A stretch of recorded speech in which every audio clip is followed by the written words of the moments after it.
Okay, so picture day went off fantastic. We had people show up. We had people pre-ordering. HH Image Host is working. We're having people stay distant 6 feet apart with our floor signs, and our camera card process is working, or our QR cards, or our shoot list. And it seems like this is actually happening, and this is fantastic. And so that's great, but now the district's saying it's time to photograph the virtual learners, and it can't be at the same time you're photographing those that meet on campus. So we want to do a separate time, and some districts are saying that they want all the different buildings, which would normally be different projects, to come and be photographed at the same time, at the same camera, or set of cameras. And so we've got to figure that out. But I thought you can't photograph for multiple projects at the same time and still keep all those kids organized. Can you?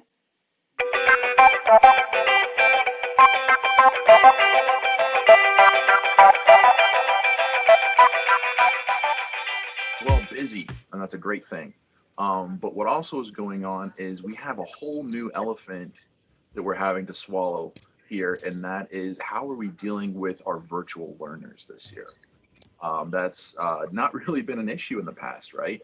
So a lot of schools, as you guys were reporting on what you expected this fall, and you're talking to your schools, you were hearing that school is going to start somehow, some way, and there's had a creative plan to make that happen. But on almost all those situations, there was a certain level of allowing students to attend virtually with that school. And so that was just trying to make accommodations for the parents, make sure the families felt safe, and give the schools some more room to distance some of the students that were meeting on campus. And so these are all great plans, and I'm really proud, honestly, as a parent, and as working with schools as a vendor, I'm really proud of how a lot of schools are handling this. But what this presents is there's still a need for having these virtual learners documented and photographed. And it's for the school administrative purposes. Are needing that. They need those for the CUME files and for their student administration software systems. But another big one that is needed, but I don't think is being talked about enough, honestly, is the yearbooks. And it hasn't been talked about because it's not an urgent problem right now. So we're probably going to have to unpack that a lot more in a future conversation. But right now, for the fall session, there is definitely an understanding that, or some level of understanding that we do need to photograph virtual learners and provide a solution for virtual learners. And so I love that Stephanie's here because, dang it, girl, you're the reason why we're doing this. And that's what I love about our community on Facebook is we can look at what problems are you trying to tackle right now, because and then share that as a group, because chances are you're not the only person coming across that. And this is definitely one of those situations where um, where you're not always going to have a perfect scenario for photographing those virtual learners. So Stephanie, hope you don't mind sharing what she shared with the group is that she has a district or several districts that want to photograph the virtual learners all on the same day, even though they're coming from different buildings. So if we have a district of 4 schools or a district of 10 schools, they want to have a Saturday or a Friday morning or a Monday where all of the virtual learners can come on that day and it not overlap with the photographing the students that are attending on campus. And so that is definitely a new problem to solve. But the great news is there's a way already built inside of HH schools to do that. And it's a very simple, straightforward process. It's going to add a few more minutes for this, but it's going to allow you to be able to handle this. And the main problem that's coming from that is how do we photograph people from different buildings and different projects and keep them organized as we're photographing them at a single camera station or at a couple camera stations. Guys, I'm just here for a few minutes. I just wanted to say thank you. We appreciate you feeding us information about what you need. And we're every time we hear that there's some new circumstance or something, we're reaching out to other customers, we're researching in the industry, and that's what's bringing some of the content for these. Because I guarantee if you're running across something, you're not alone. But that's what this community is for. So keep feeding us some of those questions. And we'll do our best to find answers and feed that back to everybody. And we are hearing some encouraging news from different places. For the first time yesterday, I talked to a photographer in the Midwest who was saying that their schools were putting together plans to go back full-time in person without an AB schedule and everything else. And we're seeing, some encouraging news in cases. I'm not going to say this is going to be rosy from here on out, but there have been a lot of bumps along the way. And we look for those little improvements and some good news. So we are seeing some of those things come through. So keep working, keep communicating with your organizations. People who are photographing are booking business and they're selling well. And hopefully that's what you're seeing as well. So keep engaged with your customers because they do want what we do. And so keep working it. So appreciate you guys, and Jeff, take us away. I want to demonstrate for you all a solution to a very unique problem that a lot of you are experiencing here lately. It has to do with how do we handle photographing the virtual kids that come in on a different day, and quite often what the school district's wanting to do is have these virtual students be able to come in on one day from all the different campuses or all the different schools in the district and be photographed on one day or one evening, that sort of thing. And obviously all these students, their data is specific to these different projects that you have. So the challenge is how are we going to photograph kids from different schools, from different projects, be able to scan for them, get a good data match, and import them easily into HH Schools? Well, in HH Schools, we have a really simple workflow that will handle this. It takes a little organization on your part, but it's pretty simple to do. So for demonstration purposes, I've set up 4 different projects. I want to show you how I organize the camera cards from these different projects so I can easily photograph kids from these different schools in one location on one evening. So I've got some visuals that I want to show you, so let's go ahead and get started looking at those. So I'll start by gathering all the camera cards together from the different projects I need to photograph in this one location. And I'm going to take each project and highlight the project name on the camera cards with a specific color so I know what color belongs to what school, and I can visually tell this is Boone Elementary by this color. I'm going to also highlight the edges of the cards so it's nice and easy to see in a stack that this stack belongs to a particular project. Keep everything organized so this works before, during, and after the actual shoot. Keep in mind you can do this same sort of color coding if you're using subject ID labels with data too. Then when you get to the actual shoot itself, you can get your registration table set up with camera cards that are set up for the students with data, the students without data, and retakes, and everything's color coded, so it makes a nice visual way for you to grab things and stay organized as you're working in a real hectic environment. So next, let's go ahead and talk about how we're going to shoot this and actually import it into HH Schools. So now let's go ahead and talk about how we're going to actually photograph all these kids. So the most important piece of this is when the students come up to the registration desk that you give them the card from their project with their name on it. If they're a student that's not in the database but they belong to a specific school, grab a blank camera card from that specific school so that they'll get linked to that database properly. But hand those out. The kids can go to any camera they want to. If you're doing multiple cameras, they can go one from one school and the next one can be from another school. Doesn't matter as long as when they go to the camera position, they give the camera card from their project with their name on it to the photographer to scan before they get photographed. For this demonstration, what I've done is I used a single camera to photograph subjects from 4 different projects. This is an example of the folder of images with the scanner data in it. And what I'm going to do is I'm going to take all of these images and this scanner data and import it into each one of the different projects. What HH Schools will do is it will detect that some of those subjects don't have subject IDs that belong to that particular project. It'll pop up an indicator allowing you to say no to importing those images that don't have subject IDs that belong in the project. Therefore, it only imports in the images that belong to the project. And then you move on to the next one, the next one, and the next one. So that'll all make sense to you in just a minute as I demonstrate how we actually import the images in.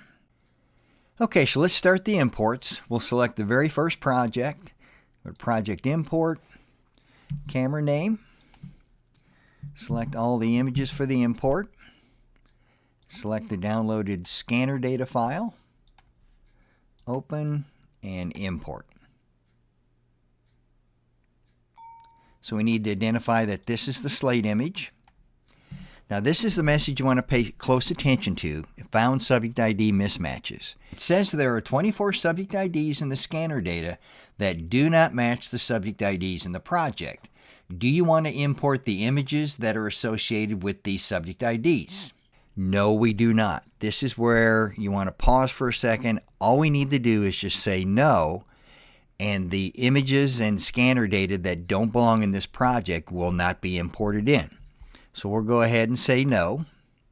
And I'm going to go ahead and just close this. And let's go to our next project. We're going to select Edison, Project Import. Select the same set of images. Click Open.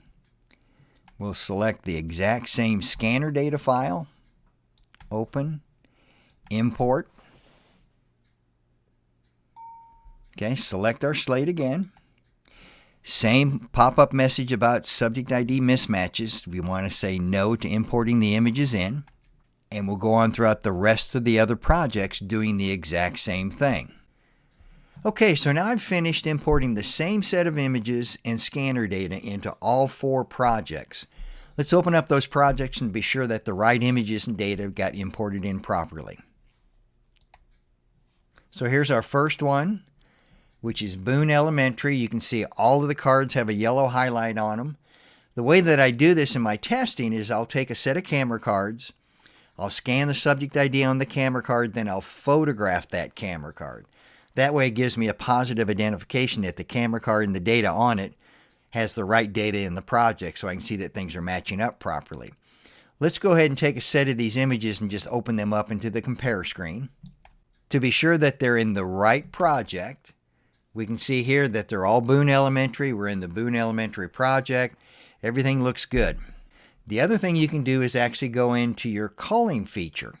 I'm going to put in a value of 1 and go to compare. So let's just be sure that we have the right camera cards with the right subjects. Everything looks good so far. Everything's Boone Elementary. So we're in good shape on this project. We'll look at one more project now. So here we're looking at Redbridge Elementary. And you can see on the screen here, everything is red or kind of a pink. Let's take a range of images and select them. Bring them up in the compare screen. We can see that we've got the right project camera cards in the right project. So everything's working there.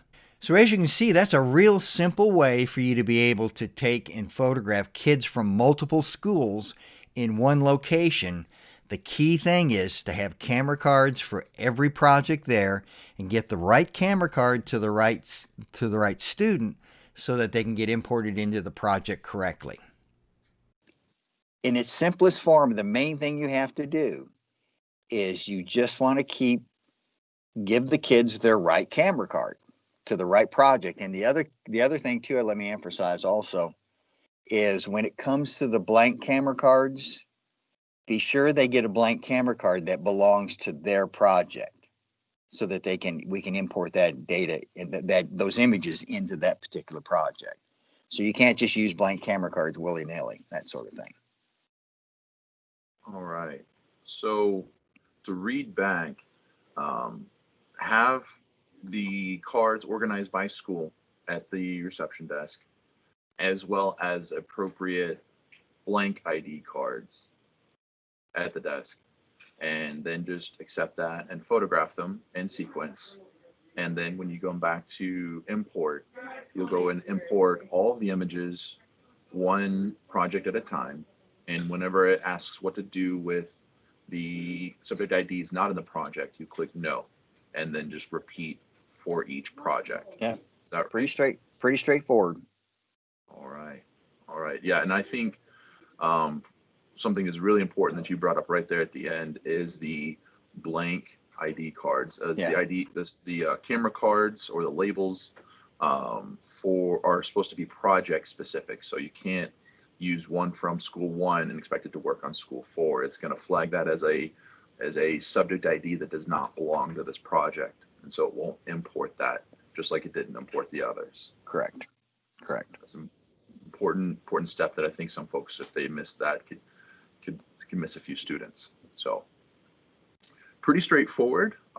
Sounds like it's not really adding any additional processing time, because you're still going to have to go through and import each project one at a time anyway. What are any downsides that I'm missing here?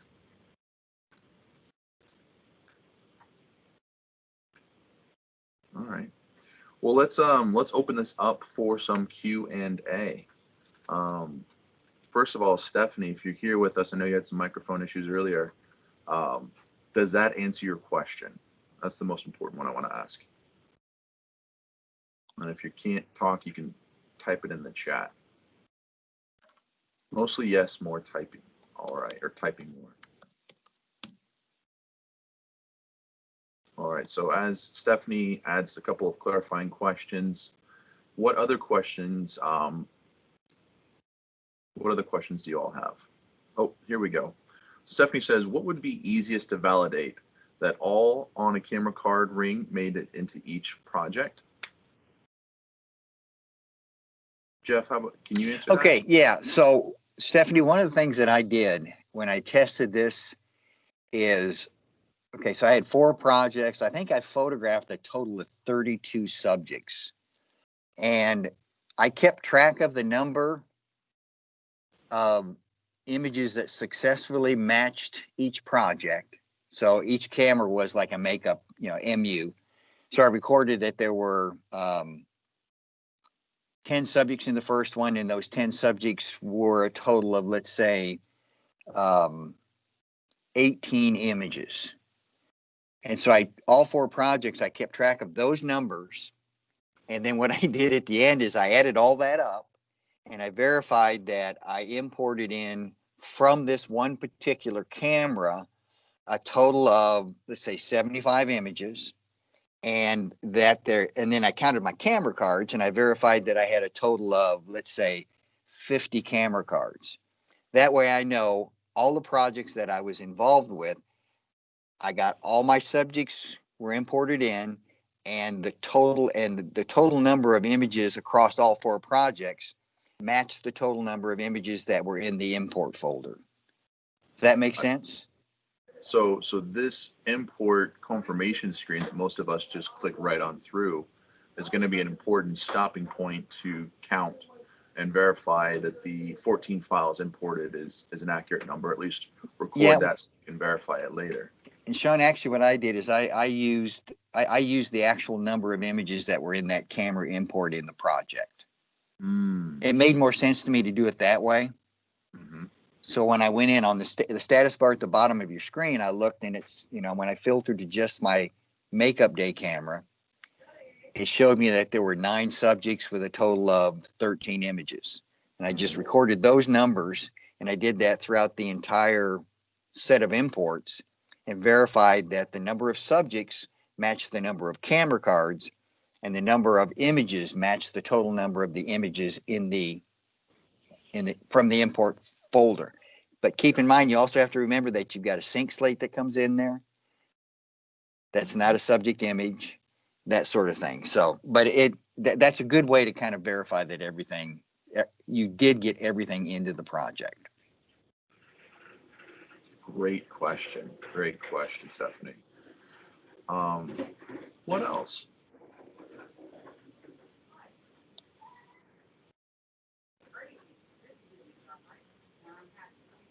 So I have a question. Yeah. I'm having a hard time wrapping my brain around how this would apply to our workflow. So we are printing the subject data barcode labels and printing them right on the picture packets. As the kids come up to the check-in table, we're putting their label on and then scanning after when we get back to the office. So would this process, could it translate into that workflow or not? So you're doing on-site labels? Yes. Okay. The difficult, yes and no. The difficult thing for you is that you've got to be able to switch between projects to print your labels, because those labels have to come from the different projects. Right. So I'm just going to throw this out there. If you were shooting 4 different projects, it's awfully hard and it's time consuming at that registration table to shut down a project and open up another one. So if ideally, if you had 4 different laptops with 4 different projects pulled up, you could just print that way, but you'd have to have 4 different printers. So real world, maybe not the greatest thing in the world. Okay. Sean, do you have any ideas? Yeah, no, I think the simplest way is going to be the camera cards for this particular process. Okay. You could figure out a way to do it with the labels. So I don't know if you're printing labels on site or if you're printing labels in advance.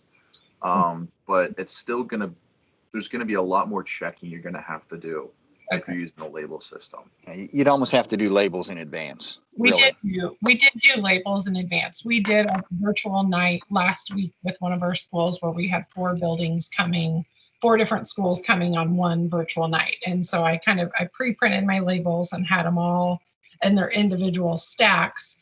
And then when we got back to the office, it was just, I had all those images in one folder, and then I had to pull them out and separate them into 4 different folders before I imported them into my project. It'd be interesting to look at is to do the event run sheet, the event shoot list. Mm-hmm. You could have 4 different shoot lists for 4 different projects. That might be an option. That would be an option. The hard part with that is going to be the sequence number. Yeah. Keeping track of what's the next sequence number. And that's where something like what Jeff Edwards suggested in a previous video of having a stamper that just advances a counter every time you stamp. So that would work. And yeah, you can do exactly what you're doing. I just think it would go a little faster if you use the cards. But if you've already done it and you already have the labels and you have the time, then it works. Yeah. Totally. We obviously, this is new territory, but I wonder if the new QR card system may be another way to use this. We probably want to test that first. That may be another option we can look at as well. But right now, the process we're recommending is using the camera cards, having the camera cards and blank camera cards from each project, and just importing the same set of images every time into each project. Good stuff. Stephanie says they're scanning on site for virtual days as opposed to post-shoot scanning. That's perfect. That's exactly the process that Jeff just showed. Is he was scanning on site and then just downloaded that scanner file, and then just every time he imported the images into a new project, he just grabbed that text file of that scanner data that he scanned on site. So that will work just fine.